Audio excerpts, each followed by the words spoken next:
fiction, science fiction, horror, fantasy, crime, LGBT, thriller. You have now entered the House of Mystery with your hosts, Eric Shapiro, David North Martino, John Copenhaver, and Al Warren. Heard on KCAA 106.5 FM Los Angeles, 102.3 FM Riverside, and 105.0 AM Palm Springs. Oh my. Here we go. We're back in the House of Mystery, and this is our second show back from our holiday, and of course, Mike Brown joining me from Dark Poutine in Canada. Ooh. and home of Canadian food. Yeah. Yeah. And of course, we're not doing our pre-little talk because we are, but we're going to have our guest, who's a true crime mastermind. Mm-hmm. And master of my own domain. Yeah, and host of the Outlaw Radio. Isn't that what it's called now? Outlaw Radio? It's called True Crime Uncensored. Oh, it's uncensored, so you guys talk dirty. Yeah, constantly. Even when the mic's on. Oh, right. Yeah, you got that Howard Lapidus, right? He's Mr. Paula Abdul. Yes, that's right. Howard Lapidus, my 89 Days with Paula Abdul. Yeah. I think he unfriended me because he had that picture of a cigar, and I asked him if he had a girlfriend named Monica. Oh, dear. Yeah. Anyway, we've got Burl Bear. Well, it's such a pleasure to have you. I mean, this is... It is. I've heard that a few times, but I was younger, mostly when I heard that. Well, yeah, and everybody was probably stoned. Yeah. So, you had quite the career, I have to say. It's over now. We could all talk about the past tense. Yeah. This is it's your Lifetime Achievement Award time now. Yeah. My greatest hits album. They always put that out when your career's over. Here's an interesting tidbit for you. Capitol Records offered to sell the Beatles to Columbia Records for $25,000 after they'd had 3 hits, because back in those days you only had 3 hits and then your career was over. Yeah. And so they tried to sell them to Columbia. Columbia wouldn't take them, which turned out to be good news for Capitol. Well, there you go. Thank you. Yeah. See, now you know something you didn't know before. Trivia. Exactly. I've got a little less space in the brain. Yeah, that's right. But that's all right. Yeah, Columbia tried to sell Bob Dylan off too after his first album. No, after his second album or third album, because they figured he was done. So. Yeah, Bob Dylan. Who's that? Yeah. No. Yeah, I never heard of him. Yeah. Oh, it's getting that way. I'll tell you. Yeah. So what's Burl been up to lately? Like, what are you doing? I mean... What about recovering from my exciting adventures of having a quadruple bypass open heart surgery and a brand new heart valve, courtesy of a pig. Oh, which wow. may sound like it's not kosher, but it is okay because it saves the life, so it's all right. Yeah, but now, are you going to stop eating McDonald's, or what's the deal? Well, I'll tell you that I already had a heart attack from eating at McDonald's back several years ago. I went on a year of that. Just about all I ate. At the end of the year, I was in the hospital having 6 stents put in my heart up in Seattle years ago. And then 1 year ago, one of those stents came loose, and I had a blood clot in my heart. I thought I just had a little indigestion. I went to urgent care, and long story short, they said I was 2 minutes away from death when I came in. Fooled them again. So I'm still alive, much to their consternation. Yeah. Yeah. I got a great scar, though, now. It looks like an autopsy scar. Well, but I just finished up, in terms of true crime, I just completed the first book in a trilogy called American Panthers, the series, and the title of the first entree and an appetizer is Stealing Manhattan. And it'll hopefully... Where did they take it to? Well, that's interesting that you ask that question, because one of the bits of misinformation that was promulgated in the 1990s was that when there were giant diamond heists in New York, that the diamonds, etc., went to Europe, and that's not true. Nothing flowed to Europe. It all flowed from Europe to New York. Mm. The great diamond heist in guys in France and Europe who were tied in with my buddy in New York, they shipped everything to New York City. So it's an astonishing story. In fact, I had to wait till the statute of limitations had run out on some of the biggest diamond heists in American history before I could do the book. And I was told, if you're patient and wait for the statute of limitations to be up, we'll tell you everything. And that's because, well, I'm Burl Bear. I'm the true crime author of The Criminal's Trust. And so I've got the memoirs of the famous Mr. Stan, the world's greatest diamond heist mastermind. Never caught, never prosecuted, never day in prison, retired back to the old country, back, I think, in 2015 or something. He's invited me to go fishing with him if I come over there. Sounds nice. Also, complete cooperation from his former wife, Branka Duganji, who was great at casing the joints. Beautiful woman, 10 years younger than her husband, and bedecked in mink coats and dripping with diamonds. She would get into the jewelry manufacturing firms. I've never been inside a vault before. Can you show me? They'd show her the vault, and then she'd go back and tell her husband, okay, here's how we do this one. And her son, one son, Pavle Stedimirovic, also known as Paul, nicknamed Punch, who got the nickname Punch because he can punch open a safe in under 16 seconds. And he did his first multi-million-dollar diamond heist at the age 16. He could have retired then, but he didn't. Unfortunately, he kept going and participated in the largest mega heist in the history of America. Consider this, 1990s, 1992, 94, he and his father devised a plan for the biggest run of heists in the history of the universe. Over $1 billion retail. Now that's something you don't try to pull off every day. They identified 10 jewelry manufacturing firms in the Diamond District, all insured for $100 million or more. So they hit all 10. Bam, bam, bam, bam. Wowzers.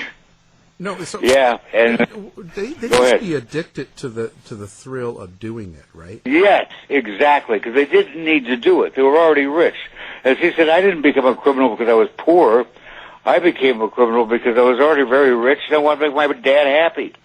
And his father was the greatest gentleman thief who ever lived. He had 5 offices in the Diamond District, had the world's largest gemstone trading international company, with a great inventory stolen from all the people around him. And his son, Punch, is my buddy, was the first to get the security firms involved. So the security firms, instead of trying to catch him, were helping him. And what about the safe companies? They were in on it too. They trained Punch on how to open all their safes. And of course, if you're a jewelry manufacturing firm insured for over $100 million and you're robbed, insurance will pay you full retail value within 2 weeks. You can't do that just selling it. No, it beats so it's selling a great it. cash flow. Yeah, so everyone was happy. And the insurance companies have been tied in with the New York Mafia families from the very beginning, because what's insurance other than a legal protection racket? And so it was, the insurance companies were told who to pay out, and everyone lived happily ever after, except for the major case squad of the NYPD. That as corrupt as the NYPD was, they still had to at least put on a good show of trying to catch these guys. And they did catch the son through no fault of his own. And he wound up going to prison. The only one who went to prison was Punch. He's out now. He's reformed. Statute of limitations is up on all of his crimes. He's a frequent guest on my radio show, True Crime Uncensored. And I've written the bio about his family. The number one altruistic outlaws in the history of America. They only robbed the heavily insured and overinsured, and everybody was in on it. Wow. So now, but with that addiction and all that history, now that Punch is out, what stops him from doing it again? One, he promised he wouldn't do it again. He's always been tempted. And he went back to his first love. His first love had always been art. Both his mother and father were artists with great art appreciation. His father did work for Andy Warhol. In fact, Andy gave, for Punch, has the originals, prototypes of the famous Andy Warhol Camel Soup can art. Not the one done in the 1960s that's worth millions, but the prototype that Warhol did in the 1950s when he was going to college. Wow. Yeah, wow. This guy's great. Yeah. Go ahead. I just wonder if he's really going to quit. Do you believe that he won't go back to it? Yeah. He doesn't need to. I mean, he misses the money. He was always wealthy. His family was wealthy. They got robbed, however, many times. He went to prison for 16 years, much to his dismay. He could have escaped at any time. That was no problem. That was already arranged. He could escape from prison anytime he wanted. But then he would be a wanted criminal. He'd be on the run. Now, he'd already been on the run for years in New York, hiding in plain sight, using 5, 6, 7 different aliases. Every time he got picked up, he had a different name and different fingerprints, released on his personal recognizance. But when the thing is, what was so cool is you think of these kind of criminals as not being well-educated, that term pasta-stuffed mafia thugs, but that wasn't this. This was entirely different.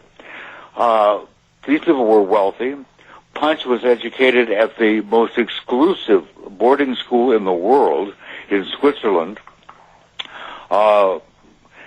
Went there when he was 10 years old, came back 4 years later, he was like 14, 15. At the age of 16, he pulls his first multi-million-dollar heist, speaks several languages fluently, can impersonate any nationality.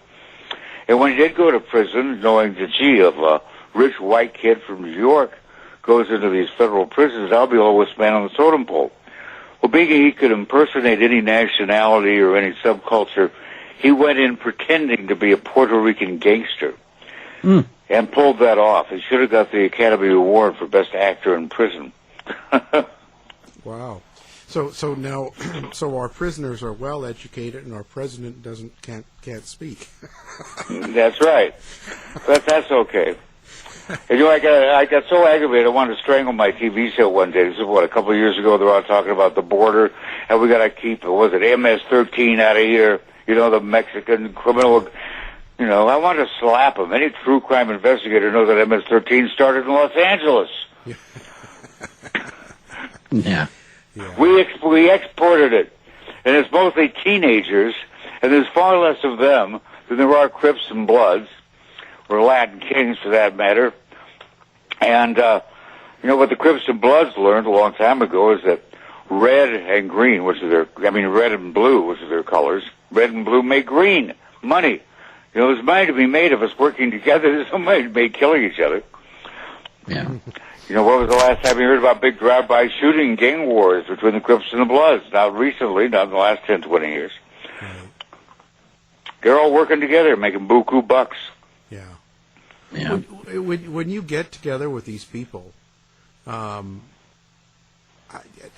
is it when you're trying to write a book? Like, you've kind of got to go on their terms, like Punch and his family and all that, or do you kind of direct them? No.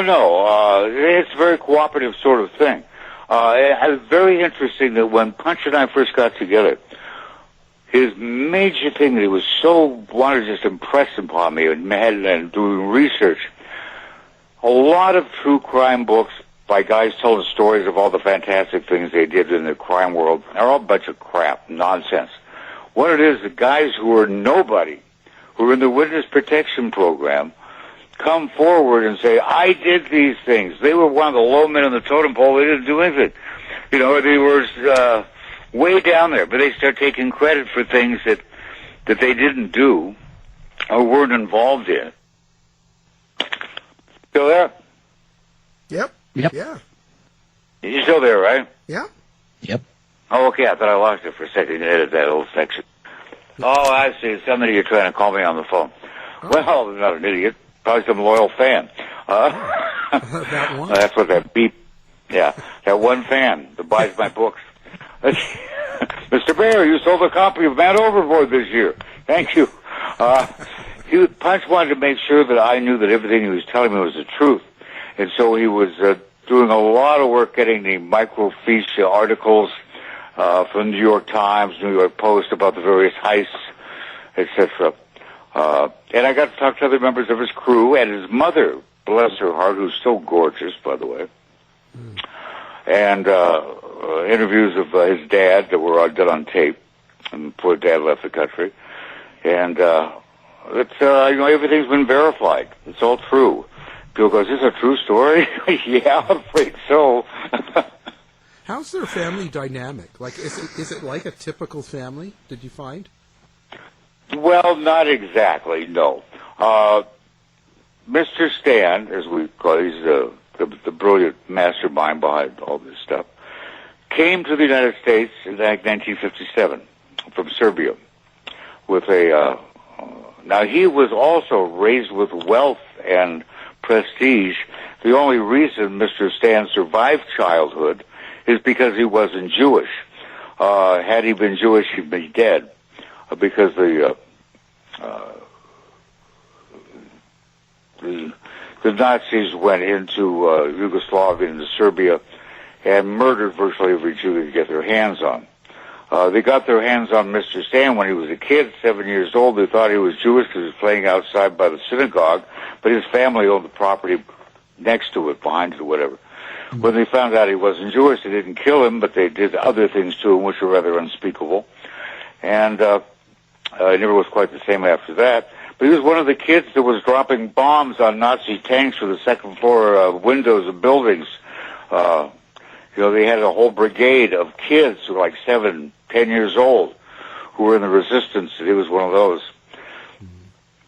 But he got out of Serbia and came to America because he had written some incredible articles about how Yugoslavia, the communist regime there, was mistreating or totally ignoring the children, orphans from the war, many of them who were Jewish, and that was an outrage, and he had to escape kind of with his life, came to America, and married a bunch of rich women, and the next thing you know, he's rich.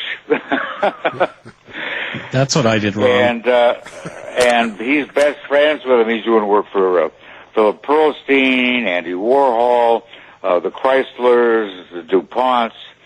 I mean, he was charming. He could charm the socks off anybody, and intelligent, and reliable, and wound up being in charge of all the major art facilities in New York City, the top buildings, the Dakota, all those sort of things. And here's a great thing. They told me, they said, Stan, we have all these storage lockers that have been sitting there since the war. They have like skeleton keys to them. And this stuff hasn't been claimed. It's been sitting there forever. If you'll clean those all out, anything of value that you find, you can have. Oh, wow. And he found wealth like you wouldn't believe. First edition books worth $1 million worth of art, paintings, and rarities. Nice. Pretty incredible stuff. Yeah. So, and he married this lovely Bronca, who was 18 when she came to America on an art scholarship. Met him at a party on, Central Park and West. And next thing you know, they're married. And what does she know? I said, what did I know about sophisticated criminals? Nothing. She came from a small village in Serbia, but she was very talented. And so what does she learn about America? Everything she learns in her husband's apartment. You know, very wealthy. And one of the things she learned was the art of the heist. You know? Wow. You know, And when you spend time with people like this, and even your previous, I know your Betrayal in Blue, you know, Ken Urell and that, do you worry about backlash from people for writing these types of books? Well, what kind of backlash do you mean? Threats on my life? I get that. Yeah, I mean, you know, I'm a true crime author. Well, we had Ken Urell on, right? And you know, I'm still getting 100 mails a month about how bad he is and what an awful creature he is, and we should never be promoting that sort of stuff and all blah, blah, blah. No, he's a great guy. Yeah, well, he's a great guy. Yeah. He's a wonderful guy, really. He takes full responsibility for what he did back then. Right. You know, he doesn't blame it on anybody. He doesn't blame it on Michael Dowd, his partner. Right. He could have not done it any time. But the lure of easy money has a very strong appeal. I mean, he wasn't doing the drugs. He was just selling them and making damn good money. And he loved having the money. Yeah. And his wife Dory, is telling him, honey, we don't, you know, I would be glad to live with you happily in a double wide trailer. We don't need a fancy new house. We don't need this, that, and the other. And there's a great documentary called The 7-5 about Michael Dowd and Ken Urell. Although the documentary gives a wrong impression, which is one reason people are so disgusted with it, it gives the impression that Ken ratted out Michael, that he turned on him like a snake, and ratted about, and that's not true. They were both arrested at the exact same time, and they were both released on bail at the exact same time. And Michael goes to Ken, and maybe you talked about it on the show, and says, this is what we're going to do. We're going to do this, that, and the other thing for this Colombian drug cartel, and they're going to sneak us off to work on the Bubba Gump shrimp boat in Nicaragua or some such nonsense. And Ken goes, you're out of your mind. The Colombians don't want witnesses. You want to kidnap this woman, and they're going to kill you or kill us, you know. And so now he's faced with a terrible dilemma. If he lets his partner go ahead and do this crackpot scheme of kidnapping this woman that the drug cartel wants to murder, delivering her, he's either going to get killed by the Colombians or he's going to get caught and spend life in prison. The only way he could save his partner is to become a cooperating witness. Not an informant, but a cooperating witness. And that is a rough situation to be in. Because to be a cooperating witness, they sit you down and they grill you like a swordfish. And if you say anything, one word wrong, if you don't admit to something that they know you did, you're screwed. He had to tell them everything he could possibly remember about any criminal act he'd ever done. And he did that to save his partner's life. And so they wound up arresting Michael, which saved his life. And I'll tell you something else about the documentary where they were, and maybe Ken told you this. When they were filming it, they had Ken wait at the door of the 75th precinct, and then had Michael Dowd show up, and they were, you know, secretly filming this, thinking maybe there'd be like a fist fight or something. They were very disappointed. The two guys just hugged each other. Yeah, that's right. Yeah, they were expecting some sort of. Well, they wanted the drama, right? They wanted the. Yeah, they wanted the drama. Yeah. Yeah. I mean, Michael Dowd is very entertaining in the documentary. Yeah. And it's a great documentary. It's just it gives you the kind of erroneous impression that Ken rolled over on him. I mean, there are those who think, well, he's a bad guy because he was one of the two most corrupt cops in the history of the NYPD, contemporary history anyway. And he admits it. Yes, that's true. And, yeah, he's ashamed of what he did. And that was decades ago. And, I mean, his neighbors couldn't believe that this was him. I mean, when the documentary came out and everybody started seeing it, they go, wait, that's our friend Ken. Same thing with Tiki, who I had on my show. He came on the show and said he had to explain it to his wife, etc., because she didn't know he used to be a corrupt cop. Wow. You know, yeah, that's me in that documentary, stealing on heroin. And, yeah, you know. Got some splaining to do. Yep. Hey, Yep. so, well, what do you think of TV? So, all by these- the way, everyone in your audience should buy Betrayal in Blue by Burl Bear and Frank Gerardo Jr. and Ken Urell and get the whole true story. Really should. Yes. Actually, Frank, I've had him on for I didn't realize he was part of that book. He did Burn. Yeah, he's a very talented guy. See, I've gotten old, and it's this thing about the passage of time ages me. Yeah. And I moved from the Seattle area down here to L.A., and one of the big differences writing true crime is that in Seattle, if it was a Northwest case, I knew everybody. I could go to, the prosecutors, and they'd help me out here and there, and the cops or whatever, and the criminals, You got to have it balanced. You can't just rely on one or the other. But when I got down here, and I want to write some more true crime books, I didn't have the contacts. I didn't have the relationships. Plus, I'm getting lazy in my old age. I discovered that happens with authors. Even though I love research, and that's one of my favorite things to do, I just don't have, excuse me, I just don't have the emotional bandwidth, the mental acuity, or the energy to do the kind of research I used to do. Mm-hmm. That just happens with age. I'm in my 70s. I had to realize that. So where can I find someone who can do that? And I bet Frank, I went, this guy is one hell of a fantastic journalist. Yeah. Smart as could be, and he has all the contacts. And we did A Taste for Murder was the first book we did together, full-length book. Yeah. And, I got hold of it. I said, hi, I'm Burl Bear. We've met before. We've talked before. How'd you like to do a book with me? And he thought that was a fine idea. We did Taste for Murder, which sold very, very well, and still continues to sell.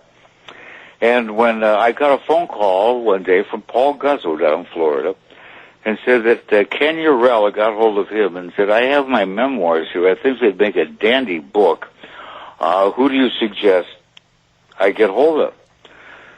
You or somebody else? And Paul honestly said, I don't think I'm your guy, but he suggested Burl Bear. That's me.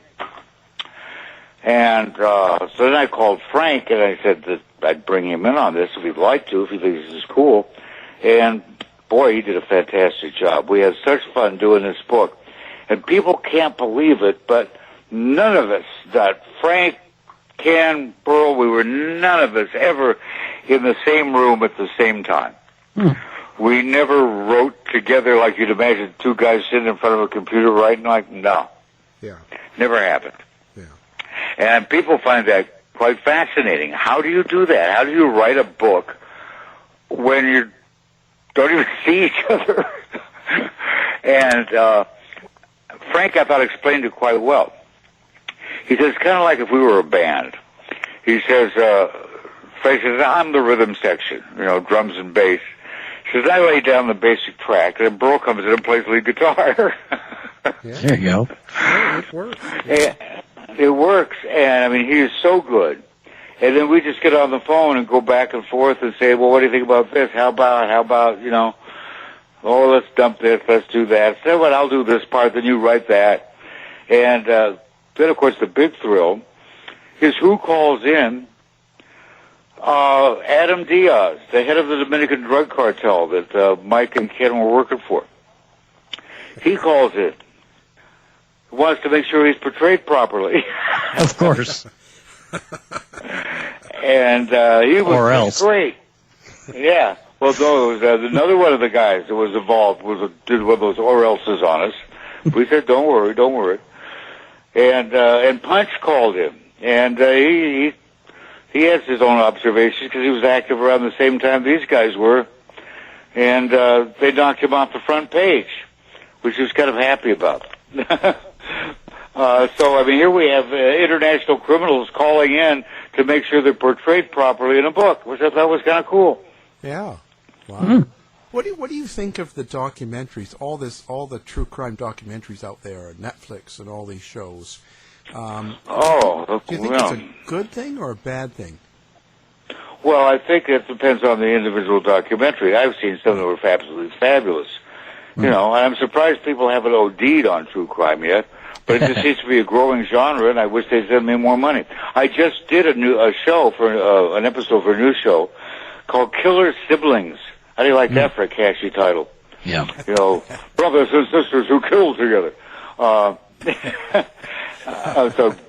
it appears to be a fine show. It's kind of amusing, as though the Matthew Watts, who was I guess the showrunner, producer, director, whatever for the series, called me up, and we'd worked with him before. He did the excellent show on Investigation Discovery, Epic Mysteries, where they did an entire hour based on A Taste for Murder, which, of course, I was real happy about because they promoted the book and they paid us.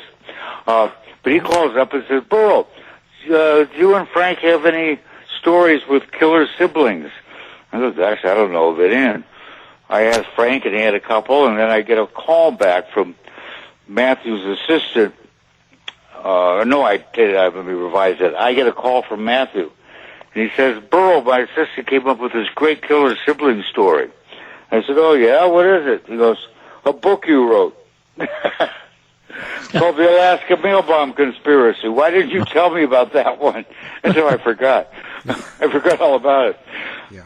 But that's where, you know, Peggy Barnett drives to the post office with her, she's 8 months pregnant, she's got a daughter in the car with her, and she's got a mail bomb in the car. It's kind of a bumpy road. She's like, she didn't blow up on the way to the post office. Jeez. Well, that's what And she's mailing off a mail bomb to murder this kid who testified against her brother in a murder trial. Oh, yeah, that's right. That's good. So, yeah. And she had all these great sexual fantasies that we started off the book with. It was kind of fun. That guy, Carrie Drobin, who I always like plugging people I like. Carrie Drobin, who's an author, writes all these books about the motorcycle gang. She was a great book writer. Was Running with the Devil, about the ATF's infiltration of the Hells Angels, and how totally screwed the ATF was, doing all these stupid things, and then not getting any real decent indictments.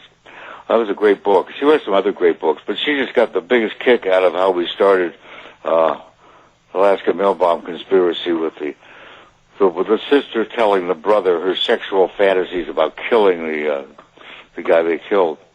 So she would actually have sexual fantasies over killing someone. So like she's like driving and got her finger up her. Yo, exactly. Yeah. If you ever get the wonderful, if you ever get the audio book or you get the printed version, Peggy Barnett dreams of George Kerr, sweet little puppy dog George.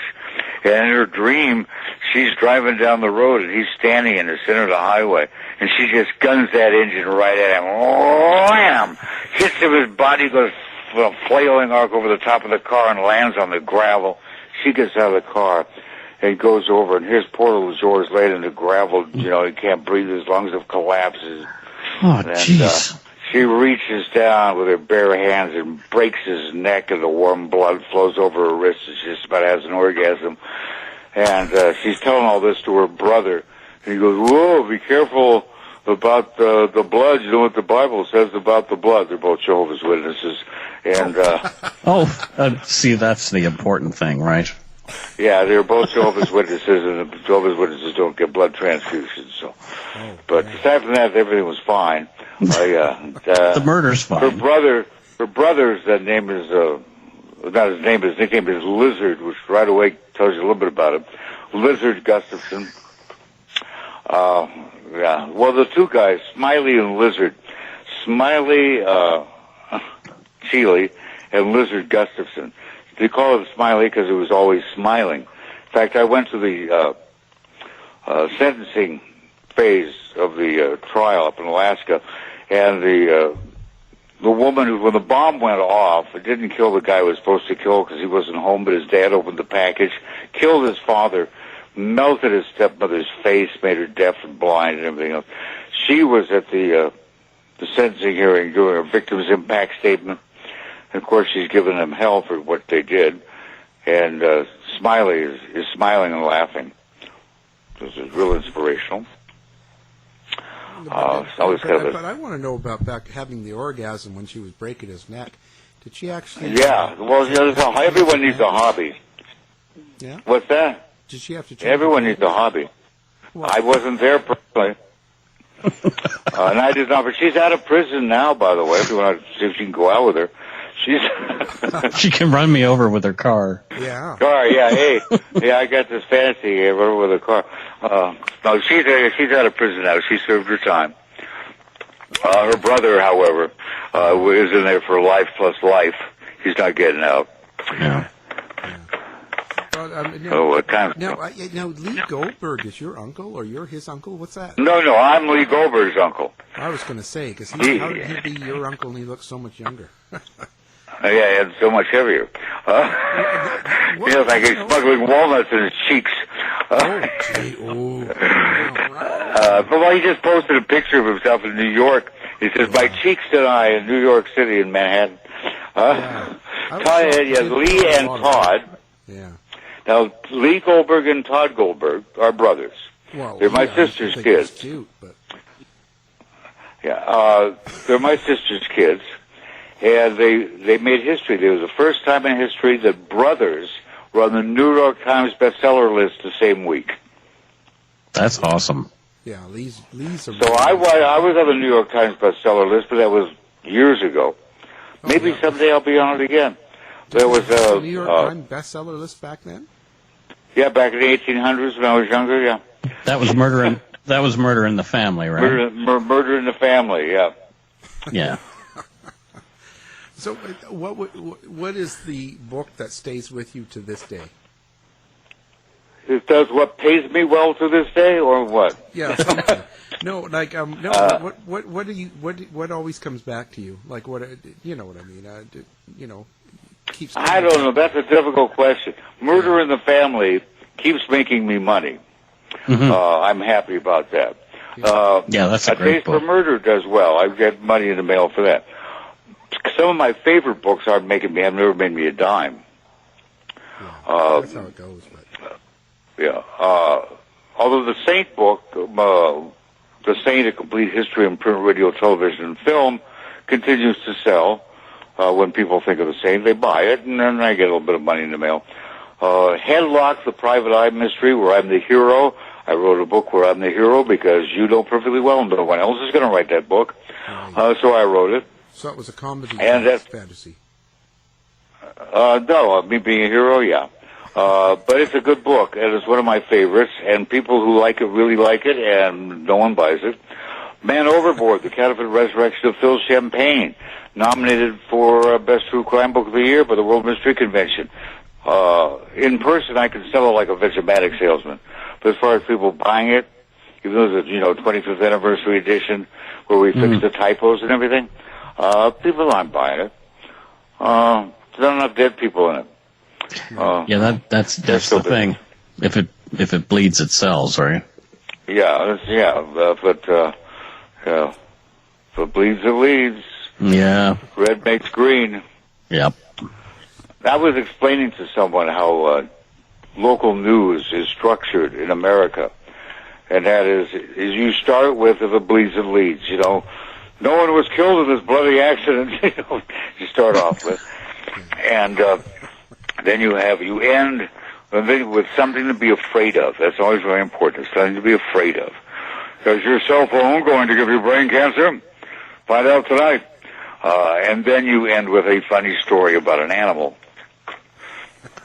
And we all live happily ever after. And the reason, you also have to have a story about people whose lives are worse than yours. Now that's important. That way you can look at the news and say, wow, at least I'm not as screwed up as that guy is. Now, give you a false sense of security. You were quite the stud back in the old radio days. Yeah, I had groupies. Yeah, I had groupies. Bless their hearts. Yeah, the groupies had children. I find out about them 20 years later.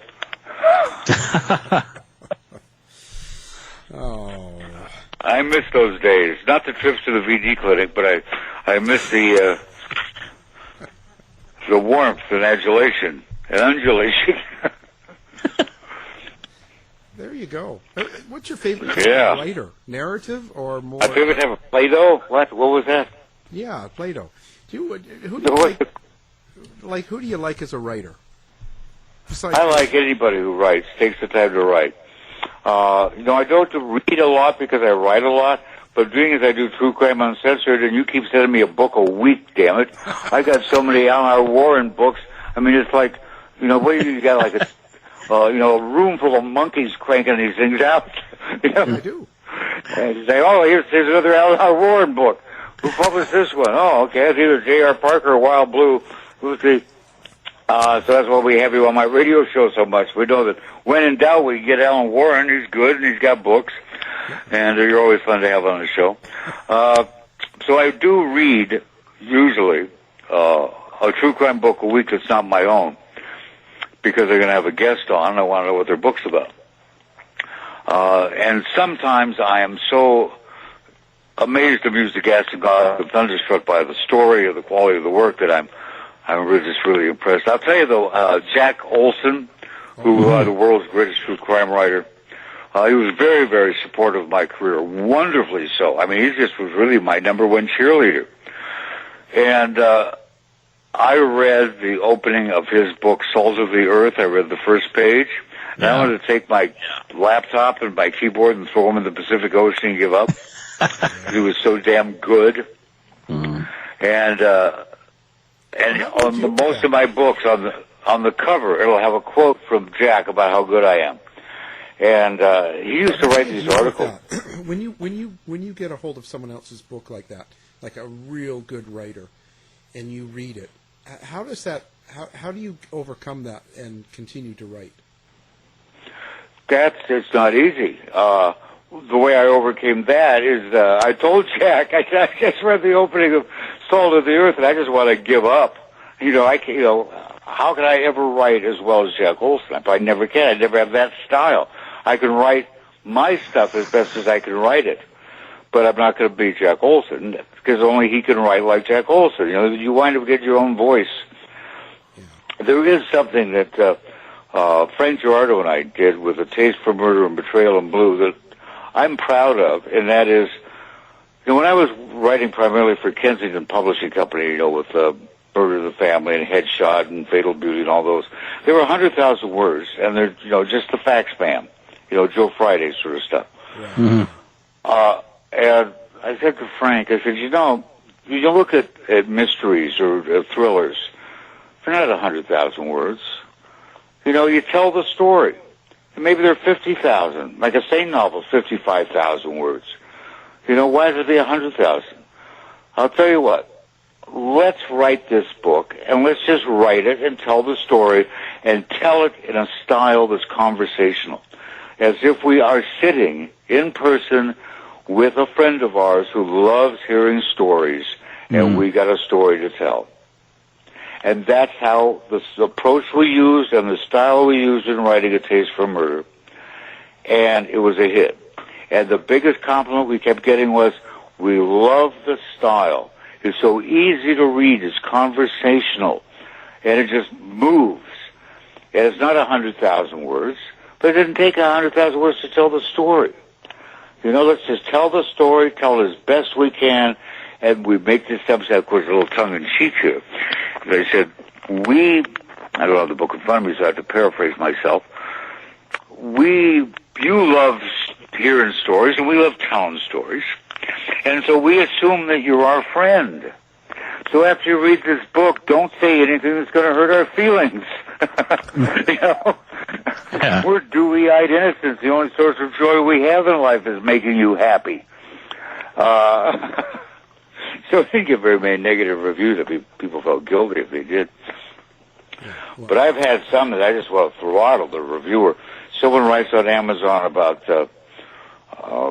what was it, Murder in the Family. Too much talk about ballistics. There's no ballistics in the book at all. No one got shot. So what the hell book are you reading? Why don't you look at the cover and see if it's mine before you badmouth it. You can usually tell the trolls. They give your book 1 star, and they say, I've never reviewed a true crime book before in my life, but this one's so terrible, I just had to write it. Yeah, right. Yeah. No, those aren't real. Those are the competition. No, they're not even. I mean, so if I'm going to write a review of a book, I'm not going to waste my time and yours writing a review to tell you not to read a book. I'll write a review of a good book. I'll write a foreword to a book I like, even if no one buys it. Yeah. I wrote a blurb for there's a series of mystery books that I thought were quite good. I think there's 2 in the series. No, there's 3 now. The third one was self-published. That's Dr. Risk is the series. I wrote the risk of murder. The guy's an odds expert, a risk analyst. And they're very clever books. Unfortunately, the series only has 3 in it, and probably me endorsing it was his death knell. But, there's a lot of good writers out there. The world's crawling with them. Yeah. And I've had the pleasure of interviewing some of the great ones from literally from around the world. Tony Thompson from England. Mm-hmm. He's a brave guy. You know about him? He wrote a book. He figured out that this criminal, international, they've been looking for this guy, international criminal. They could only, there's an award for this guy wherever he is in the world. He figures out the guy's living not just down the street in England. Jeez. And he goes and knocks on the guy's door. And some guy opens the door. He goes, "Oh, hi, is that so-and-so home?" He goes, who are you? What's this about? He goes, "Well, I think the guy's getting a raw deal. They're talking about him being such a horrible criminal all the time. You never get to hear his side of the story. And I figured out he lives here. I'll wait for him. And if he's willing, I'll tell his side of the story." Wow. Well, the guy invites him in, and they sit there for about a half hour having tea and crumpets or something. And the guy finally says, "Hey, it's me." And so he gets the whole story. He gets the exclusive. And, I admire that sort of stuff, That is really cool, actually. Yeah, and it takes a certain amount of bravery, but I think we true crime writers are a bit nuts anyway. Like, if someone threatens our lives, we must be on the right track. Yeah. I'm just waiting for my first death threat. Yeah. Oh, don't worry, you'll get it. Yeah, that doesn't take long. No, it doesn't take long. Sooner or later, you're a true crime writer. Why, you blood-sucking, money-hungry pig living off the pain of others. Oh, I've been called that for sure already. Yeah. Oh, yeah. Yeah. And if you wrote for the newspaper, they're going to call you up and write you, say the same thing about you? No. If you're a TV reporter, are they going to do it? No. But if you spend a year of your life researching the story and telling the story more better than you could in the newspaper and better than you could on TV, now you're a blood-sucking, no-good, bottom feeder, whatever. Yeah. That's showbiz. Yeah. Terrible situation. Yeah, I know. I don't know how I survive it. Well, see, the book, I just finished phase 1, I told you, of American Panthers stealing Manhattan.